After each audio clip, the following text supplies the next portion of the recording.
Season's greetings, everyone, and good evening, and thank you for being here this time on Friday. Always a beautiful way to start a program. It's also the 16th day of December. I don't need to count down the days from this point further, do we? It's just getting closer by the minute.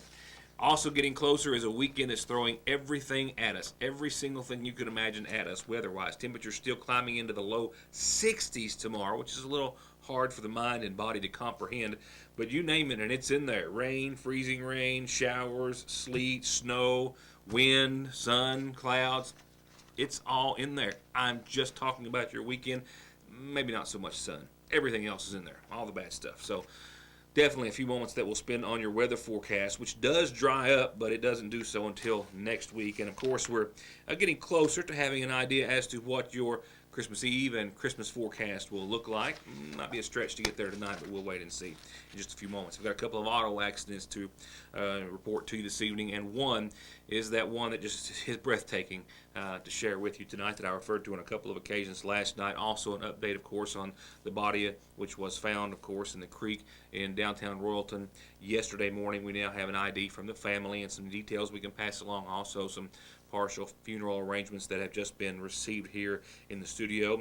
From the Paintsville City Council, we'll go over a few normal items of business, but a couple of minutes of the meeting, we'll let newly appointed Mayor Bill Mike Runyon tell you about some really great things that are happening in Paintsville this weekend. Literally, the 20th anniversary of the 1996 state championship basketball team, and how you can catch the 4 of those games on the big screen in Paintsville, and how there's also a special big screen presentation for the holidays at the SIP, and the Johnson County Fiscal Court met as well. We'll cover those in brief before we leave you this evening, which means I better get to news and headlines because we won't have time for much else. And of course your calendar, which has a few holiday-related events for the weekend as well. We'll go ahead and begin with a follow-up from our top story last evening, and that was, of course, the body which was found in downtown Royalton in the icy waters of the creek yesterday morning around 11 o'clock. The body, which was sent to the state medical examiner's office in Frankfort, has not been returned to the county or family at this hour, I believe. However, we do have partial funeral arrangements which have been set, which of course also means that we have an official and formal identification of the 34-year-old woman who was found dead yesterday morning. Autopsy reports are still pending. It is still considered to not be an act of foul play at this time, but it is still an ongoing investigation by the Magoffin County Coroner as well as the Kentucky State Police, who, as well as local law enforcement, all responded, as you heard last night, to the area of downtown Royalton behind the Royalton Food Mart, where it appeared as though a woman left a residence that she had walked to from her own only a few hundred feet away, and then for whatever reason ended up in the cold creek with water temperatures around 32 degrees, and then was found there several hours later, 8 to 9 hours later in daylight at around 11 o'clock yesterday morning.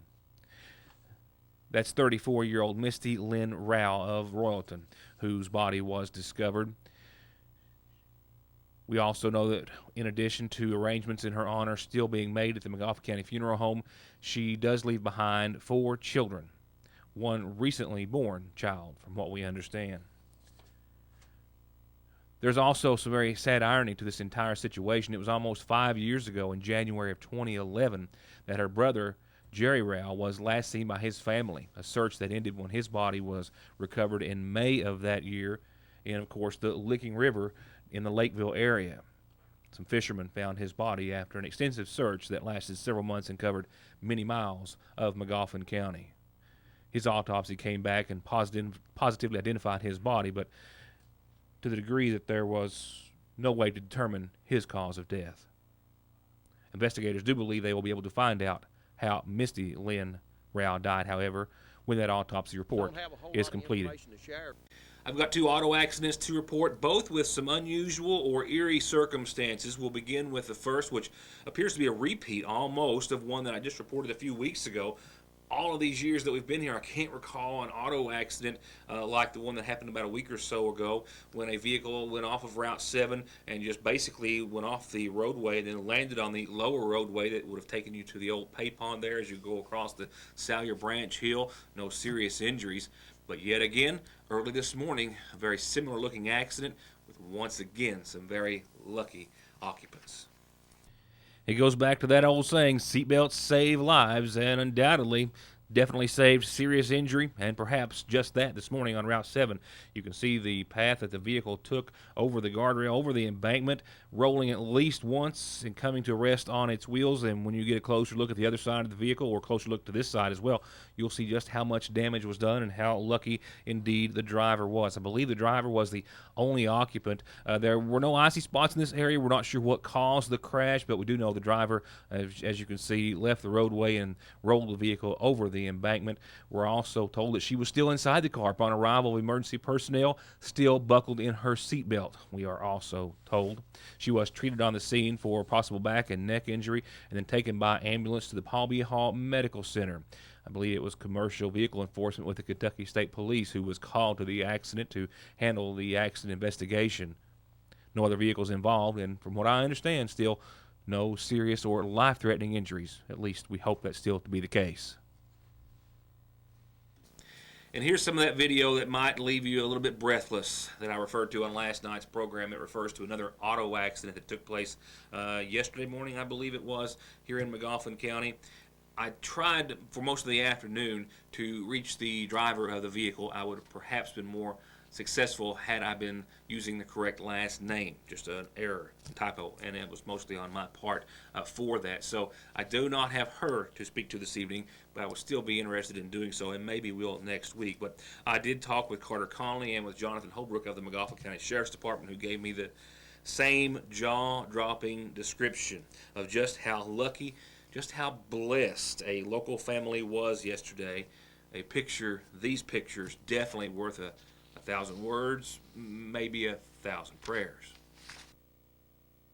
They, along with other EMS, responded to this accident around 10 o'clock yesterday morning, where this SUV was impaled by a long portion of a chain link fence. But that's not all. Trying to find out one of the children that was in the back. They were up, ambulance service was checking on the occupants. This child had a little scratch right here on his forehead, right around the ear level, something like that, a little scratch. And that's how close they came to leaving this earth yesterday morning. Can you just imagine how close that was? How close it was to being an entirely different situation, how fast it happened, and how quickly it could have been, as Carter said, a life-threatening or even a fatal situation. This is the scene of the accident. It happened near the head of Coon Creek Church yesterday morning around 10 a.m. A female driver lost control of her vehicle coming around a curve, we believe. We also are told that some loose gravels on the road may have been a contributing factor. She lost control of the vehicle. It struck two mailboxes on the right and then took out a fence on the left. And when it did, in an instant, you see the end result. So you have the driver, you have a child to the right of the driver in the front passenger seat, and three children in a row in the back seat. And that pipe, in just a matter of a millisecond, came crashing through the front window, narrowly missing the driver and front passenger, even more narrowly missing the child, I believe, in the seat behind the driver, and the one in the middle seat, we believe, grazing one literally just to the right side of his head and near his ear. We've covered several auto accidents where vehicles have been impaled by guardrails, other things, rocks that have fallen off of cliffs and crashed through windows and caused serious injury. This one, though, still leaves me as speechless as any of those. And to think within just a millisecond and less than a millimeter that child could have been injured much, much worse or worse is just simply hard to comprehend.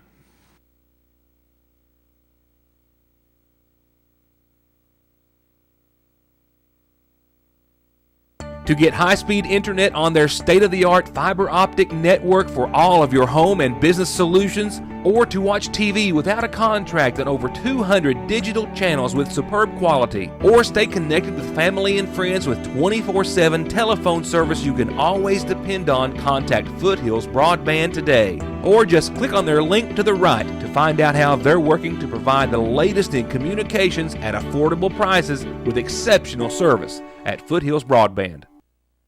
Brief update on this week's regular session of the Paintsville City Council, which has an invitation coming from Mayor Bill Mike Runyon in regards to a weekend of special activities. One goes back to commemorate and celebrate now the 20th anniversary of the 1996 state champion Paintsville High School basketball team.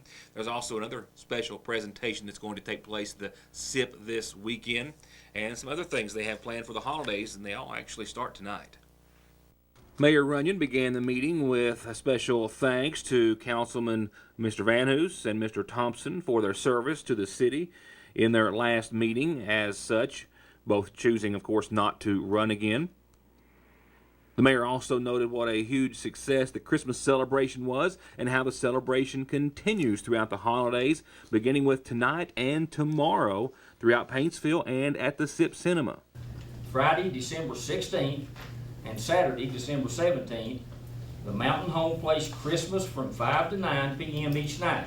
This event features carriage rides, a live nativity, carolers, refreshments, and the story of Christmas. Admission is $5, and children under 5 are free. Saturday, December 17th, the 1996 Paintsville basketball team will be honored for winning the state championship. And we will be showing the Sweet 16 games at the SIP Cinema. And that will be all 4 games. That's going to be a long afternoon, but it'll be well worth your while to go watch it. It starts at 10 p.m., I think. Yeah, 10 p.m. 10 a.m. Now, just do me one favor when you watch it. Don't pay any attention to how I act. Just make sure you watch the players playing the game. And don't pay any attention to me, especially Billy Fraley back there. And then on Sunday, December 18th, it's A Wonderful Life at the SIP Theater at 3 p.m. Admission is $5 and includes a drink and popcorn. Saturday, December 31st, My Lord Has the Answer Gospel Sing at the SIP Cinema Theater, and tickets are $8. Now, the SIP Theater, do I have Jeremiah here? Yes. It will be closed for repairs and the installation of new seats during the months of January and February 2017, correct? Correct. From there, the mayor congratulated Coach Jim Matney and the Johnson Central Golden Eagles on their 4A state championship. From there, the mayor and council went over 2 proposals for the Carter Lane mitigation project with the committee that had been put in place, selecting Summit Engineering as the firm that will oversee the process and project. They surplused the 2003 Crown Vic on govdeals.com. And from there, they discussed Foothills and Sudden Link seeking non-exclusive franchise agreements to install cable service in the downtown Paintsville area.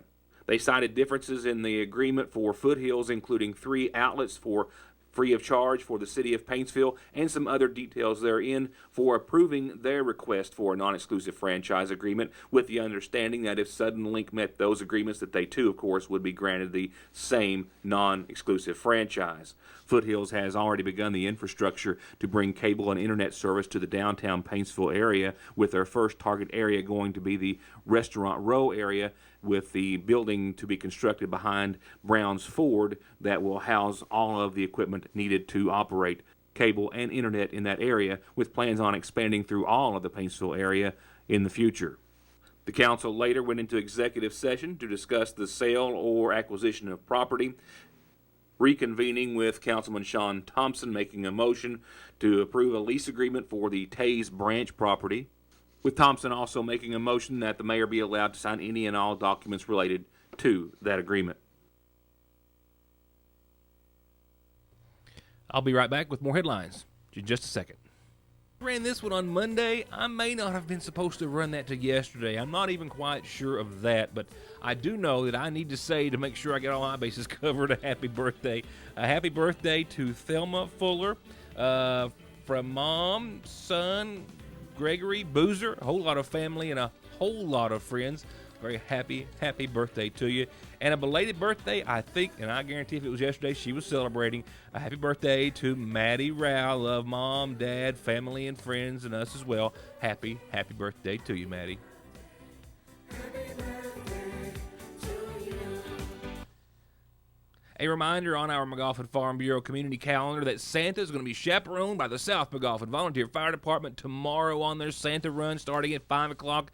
They'll head out and go through their coverage area and end up back at the fire department at 8 in case you missed him. You'll be wanting to make sure you catch him, so be sure and be on the lookout, kids, for Santa on his Santa run with South McGoffin. And a whole lot of things happening with the holidays in mind this Christmas, and that is the Christmas play that's being put together at the Hope in the Cross Church on Burning Fork, and this is your invitation to join them this Sunday evening at 6:30 to come and celebrate in the true meaning of Christmas at Hope in the Cross. A reminder that the Stinson United Baptist Church is having their Christmas Fellowship program this Sunday morning. Now, that's going to be after their 11 o'clock church service. They will have lunch and more at the Fellowship Hall as well, so come and worship with them and as well celebrate the real reason for the Christmas season. That's Stinson United Baptist Church. And as always, for announcements for your church, group, club, or organization, I tried to put all those words into one there for a second, or for birthdays and anniversaries, all you have to do is tell me. We'll tell everyone about them. Get them to me any way you can, anywhere on your screen, and as well dropping them off here at the studio on East Maple Street, just above the Sagersville Post Office. And a list of funeral services tonight, brought to you as always by our friends at the McGoffin County Funeral Home. First off, a reminder about tomorrow's services beginning at 11 in the morning for 80-year-old Ann Minix Williams of Sagersville, preceded in death by her husband Jack. She's survived by sons Daniel and Bart Bauer and Jackie Williams, as well as daughters Julie Young, Tina, and Myrtle Williams. Visitation continues this evening and up until services start in her honor once again tomorrow morning at 11, all from the McGoffin County Funeral Home. And 37-year-old Brian Douglas Howard of Sagersville passed away on the 14th, the son of Sandy Gullett Evans and the late Rodney Easterling. Besides his mother, he's survived by his wife, Katie Minix Howard, son Ethan, and daughter Braylon Howard. Visitation is going to be this evening, all day tomorrow, and prior to Sunday morning services that will start at 11, also from the McGoffin County Funeral Home. And as I referred to earlier in the program, arrangements are still incomplete at this hour, but being made in honor of 34-year-old Misty Lynn Roush of Royalton, who passed away yesterday, the daughter of Jerry Roush and the late Debbie Bailey. Those announcements to be made by the McGoffin County Funeral Home.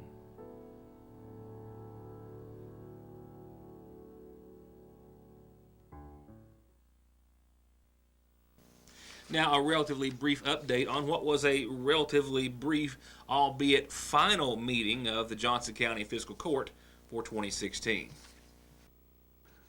As is customary, it began with payment of the bills, a transfer of $40,000 from the general fund to the jail fund.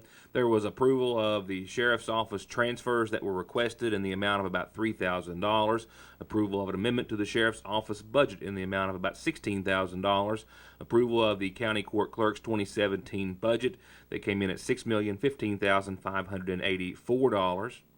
The fiscal court did deny a request from the sheriff's department for the approval from the fiscal court for a DUNS number to allow them to bid on federal contracts.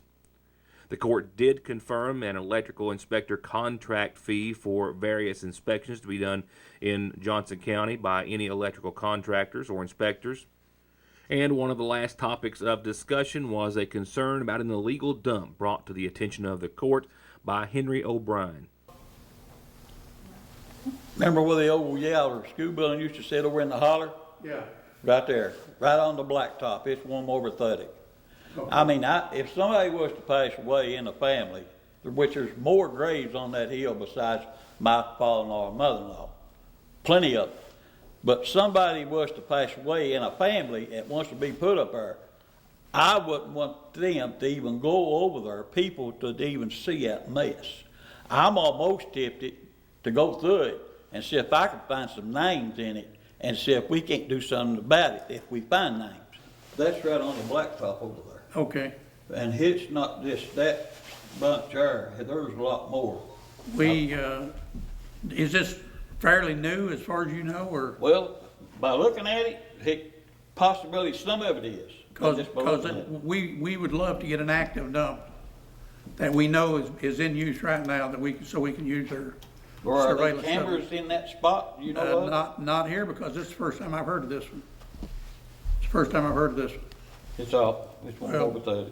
I'll tell you this, we will have that check tomorrow, and we will ask our we got an ecology officer as well, and who's a deputy sheriff. We'll ask him to go down, and if we find names in this, then we can prosecute people, and we do. We have in the past. I mean, if I catch somebody, Hey. I mean, I'll make them what they call a citizen arrest. Well, I'm not gonna tell you what to do and what not to do. But I've got the right to do that. Just, I will have somebody check that tomorrow, and we'll see what we can do about trying to get it cleaned up, and also, if we're lucky enough to find a name or See, they identification. got garbage bags there, so the possibility might be names in the garbage bag. Yeah, well, that's what we normally do, is go through it. Yeah. So I do appreciate you coming and bringing that to our attention. And in closing the meeting in a county which at this time last year found itself embroiled in a Charlie Brown Christmas situation or saga, Judge Tucker Daniel had these remarks to say about the upcoming holidays. And obviously, being aware of the dangers of saying things that might alienate the ACLU when they seem to encourage all of us not to say anything. I'm going to say it anyway. I'm going to say Merry Christmas and a Happy New Year. And I'm going to say, don't forget the reason for the season. The Christmas holiday is the holiest, I think, of all holidays, because it does signify the birth of Jesus Christ. And I hope that we never forget that as a country. And again, Merry Christmas to everybody and to your families. And as I get ready to leave you for the last weekend before Christmas, I do so with a rocky ride in store. And I want to apologize for that, even though it's none of my doing. We do have right now 30 degrees right now and steady, if you're catching the early show. Slight chance of some freezing rain tonight. We have temperatures rising, as you can see, to around 42 by around 5 o'clock in the morning. So we've got some freezing rain before 1. We've got a chance of some freezing rain between 1 and 3 maybe. Rain thereafter as it starts to get well above the freezing mark during the overnight, technically early morning hours. Along with that, winds out of the southwest from 6 to 17 miles per hour. For your Saturday, rain likely, then a chance of showers afternoon. Winds out of the southwest still kicking about gusts up to 25 miles per hour throughout your Saturday, maybe up to an inch of rain in totality from Saturday to Saturday night. For some of us, 62 degrees is where we'll peak tomorrow. From there, we'll start to gradually fall back down to a low of 34 tomorrow night. Chance of some sprinkles, maybe a few showers after midnight. Those southwest winds are going to be kicking around quite late as well. And then on Sunday, we literally have rain, snow showers, freezing rain, possibly mixed with sleet. That's just before noon. Chance of freezing rain thereafter, flurries thereafter, 29 and 19 for your high and low. Which one is the bigger mess? That's really for you to decide. But decidedly, just as much of a mess as this weekend is going to be, it's going to be much more calm next week. 35 and calm, mostly sunny on your Monday. And watch temperatures again, getting a bit above average. 44 sunny on your Tuesday, 50 on your Wednesday. And then by that time, we'll be eyeing our Christmas Eve and Christmas forecast.